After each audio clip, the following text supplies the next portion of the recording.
कोविड-19 ने हमारे जीवन को बदल दिया है।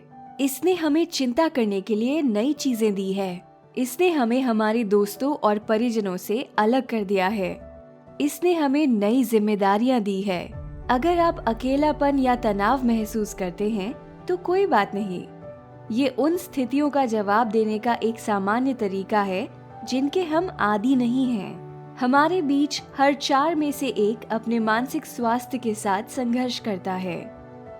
हर कोई इसे अलग तरह से अनुभव करता है। हो सकता है कि आप पहले की तुलना में अधिक तनाव महसूस करते हों। आप बहुत थका हुआ महसूस कर सकते हैं। सोने में परेशानी हो सकती है या अन्य लोगों से अलग थलग महसूस कर सकते हैं। हो सकता है कि आपने लोगों के संदेशों का जवाब देना बंद कर दिया हो सकता है कि आपको ध्यान केंद्रित करने में परेशानी हो, आसानी से चिढ़ जाते हो या उदास या चिंतित महसूस करें। आपको मांसपेशियों में दर्द, सिर दर्द, पेट की खराबी या भारी छाती जैसी अप्रिय भावनाओं का अनुभव हो सकता है। हो सकता है कि आप अपने मन को बेहतर बनाने के लिए नशीले पदार्थों या मदिरा का इस्तेमाल कर रहे हो। ये आपको पल भर में बेहतर महसूस करा सकता है, लेकिन इसका आपके स्वास्थ्य और आपके आसपास के लोगों पर बुरा प्रभाव पड़ सकता है। ध्यान दें कि आप कितनी बार ऐसा महसूस करते हैं। आपने ऐसा कब से महसूस किया है? यदि आपकी बुरी भावनाएं लंबे समय तक बनी रहती हैं या आपको लगता है कि वे बदतर हो रही हैं, तो किसी स्वास्थ्य पेशेवर, किसी मित्र या परिवार के किसी सदस्य से बात करने का प्रयास करें। आप अकेले नहीं हैं। दुनिया भर में अन्य लोग भी ऐसा ही महसूस करते हैं। इस समय हमें अपना ख्याल रखना बहुत जरूरी है। यदि अभी हम अपने प्रति उदार होंगे, तो हमारे पास दूसरों की सहायता करने के लिए अधिक ऊर्जा होगी। जितना हो सके दैनिक दिनचर्या बनाए रखने का प्रयास करें। भले ही आप एकांत में हो, अच्छा खाने की कोशिश करें और ज्यादा ना सोएं। नियमित रूप से स्नान करने का प्रयास करें। प्रतिदिन अपने कपड़े बदलें और अपने आसपास की जगह साफ रखें। ऐसी गतिविधियां करें जो आपको आरामदायक लगे। अपने दिन में कुछ शारीरिक गतिविधियों को भी शामिल करें, जैसे सफाई, नृत्य या पैदल चलना। अपने प्रियजनों के संपर्क में रहने के लिए प्रौद्योगिकी का प्रयोग करें। दिन में केवल 1 या 2 बार समाचार देखें। विश्व स्वास्थ्य संगठन या अपने गंतव्य देश के स्वास्थ्य अधिकारियों जैसे विश्वसनीय स्रोतों से समाचार प्राप्त करें। तब आप गलत सूचना से तनावग्रस्त नहीं होंगे। अगर मन विचलित हो रहा है, तो किसी स्वास्थ्य पेशेवर या किसी भरोसेमंद व्यक्ति से बात करें।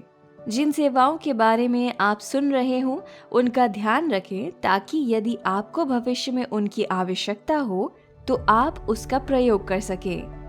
कुछ तकनीकें हैं जिन्हें आप आजमा सकते हैं। यदि आप सो नहीं पा रहे हैं या आप अच्छा महसूस नहीं कर रहे हैं, तो ये तकनीकें आपकी मदद करेंगी। पहली तकनीक को ट्री ब्रीदिंग कहा जाता है। अगर आपके विचार और भावनाएं आपको परेशान कर रही हैं, तो इसे आजमाएं। ये आपके मन को स्थिर करने में और आसपास की वस्तु स्थितियों से दोबारा जुड़ने में आपकी मदद करेगा। अपनी सांस को धीमा करें। ध्यान दें कि आपका पेट अंदर और बाहर जा रहा है। 5 सेकंड के लिए सांस अंदर लें। 5 सेकंड के लिए अपनी सांस को रोके रखें। 5 सेकंड के लिए सांस छोड़ें। 5 सेकंड के लिए सांस अंदर लें। 5 सेकंड के लिए अपनी सांस को रोके रखें। 5 सेकंड के लिए सांस छोड़ें। इसे कम से कम 5 बार दोहराएं। नाक के द्वारा अंदर और बाहर जाते समय आपको सांस कैसी महसूस होती है? जब आपको लगे कि आपके विचारों ने आपको विचलित कर दिया है, तो अपनी सांसों पर फिर से ध्यान दें। विचलित होना सामान्य है। यदि आप बिस्तर पर हैं, तो महसूस करें कि आपका शरीर उसमें धंस रहा है। यदि आप नीचे बैठे हैं, तो धीरे धीरे अपने पैरों को फर्श पर दबाएं। अपने हाथों को आपस में धीरे धीरे दबाएं। अब अपने आसपास की दुनिया पर वापस ध्यान केंद्रित करें। आप कौन सी 3 चीजें देख सकते हैं? आप कौन सी 3 बातें सुन सकते हैं? ध्यान दें कि आपके आसपास एक पूरी दुनिया है। दूसरी तकनीक को सूचना, नाम, पुनः केंद्रित करना कहा जाता है। जब आप नकारात्मक विचारों या भावनाओं से परेशान हो तो फिर से ध्यान केंद्रित करने का प्रयास करें। इसके लिए आप एक कठिन विचार चुनें जिसकी वजह से आपका ध्यान भटक रहा हो। आप उस विचार को बोलकर व्यक्त करें, जैसे मैंने देखा कि मेरे मन में परिवार के बारे में चिंताएं हैं, या मैंने देखा कि यहाँ मेरे सीने में जकड़न है, या मैं यहाँ देख रहा हूँ कि भविष्य के बारे में आशंकाएं हैं। अब आप जिस काम को करने की कोशिश कर रहे थे उस पर फिर से ध्यान दें। उस काम पर पूरा ध्यान दें। तीसरी तकनीक को दयालु हाथ कहा जाता है। इस कठिन समय पर आप अपने प्रति दयालु बनने का प्रयास करें। जब आप अकेले हों तो कल्पना करें कि आपका एक हाथ दया से भरा है। उस हाथ को अपने शरीर पर कहीं रखें, जैसे उस स्थान पर जहां आपको दर्द महसूस हो। अपने हाथ से अपने शरीर में बहने वाली गर्मी को महसूस करें। इस हाथ से आप अपने ऊपर दया करने की कोशिश करें। आप इन तीनों तकनीकों को कहीं भी और जब तक आपको आवश्यकता हो कर सकते हैं। जितना अधिक आप उनका अभ्यास करेंगे वो उतने ही आसान होंगे। अगर कोई और भी आपको बताता है कि उन्हें बुरा लग रहा है तो आपके छोटे कार्य उनमें बड़ा बदलाव ला सकते हैं। आप दयालु शब्द बोल सकते हैं, जैसे मैं देख रहा हूँ कि ये वास्तव में आपके लिए मुश्किल है, मैं यहाँ आपके लिए हूँ।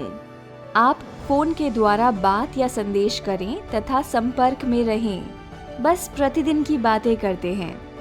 आप इन बुरी भावनाओं से साथ में उबर सकते हैं, खासकर जब आपको दूसरों का समर्थन प्राप्त हो।